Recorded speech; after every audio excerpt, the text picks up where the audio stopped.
He's a different boy now, Lou. Stays in nights, gets along in school, and always, always he talks about you with a good man, his deputy Lou Ford. Oh, shucks. I didn't do anything, Max. Just paid him a little attention. Anybody could have done as much. No, only you, because you are good.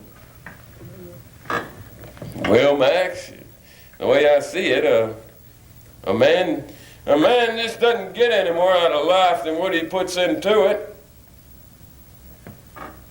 Well, I guess you're right, Lou. You know, I was thinking the other day, Max, all of a sudden I had the doggonest thought come to me, right out of the clear sky. The boy is father to the man. Just like that. The boy is father to the man. The smile on his face was getting strained. I could hear his shoes creak as he squirmed.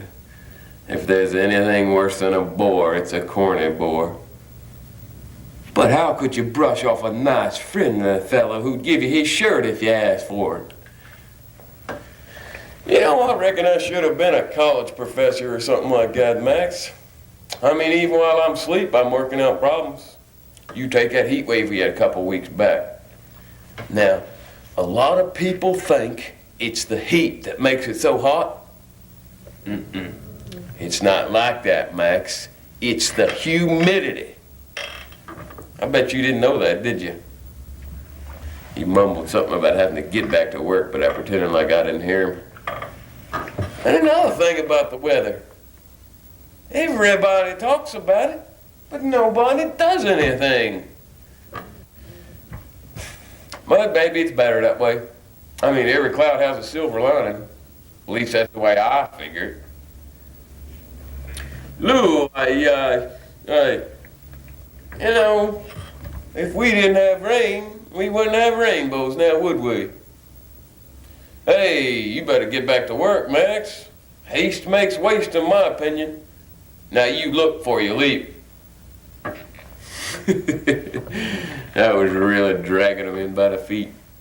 But I couldn't help it. I couldn't hold back. Striking at people that way is almost as good as the other way. The real way. The way I'd fought so hard to forget. Till I met her.